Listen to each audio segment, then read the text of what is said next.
I don't believe you can conserve what you don't love.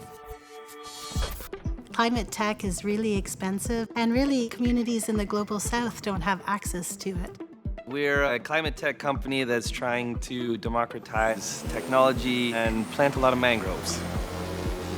15 minutes out of Abu Dhabi city, you're in the middle of the mangroves. Over the last 5 years, we've planted 12.5 million mangrove seeds. This is our hybrid electric drone. It will be the first hybrid electric seed planting drone in the world. With AI, it's much easier for us to map an area. We can teach it how to recognize these areas that we don't want to plant in and areas we do want to plant in. It's day one of our volunteer season. They have 57 youth with us today. It needs water, it needs soil, and it needs air. They get super excited about the tech.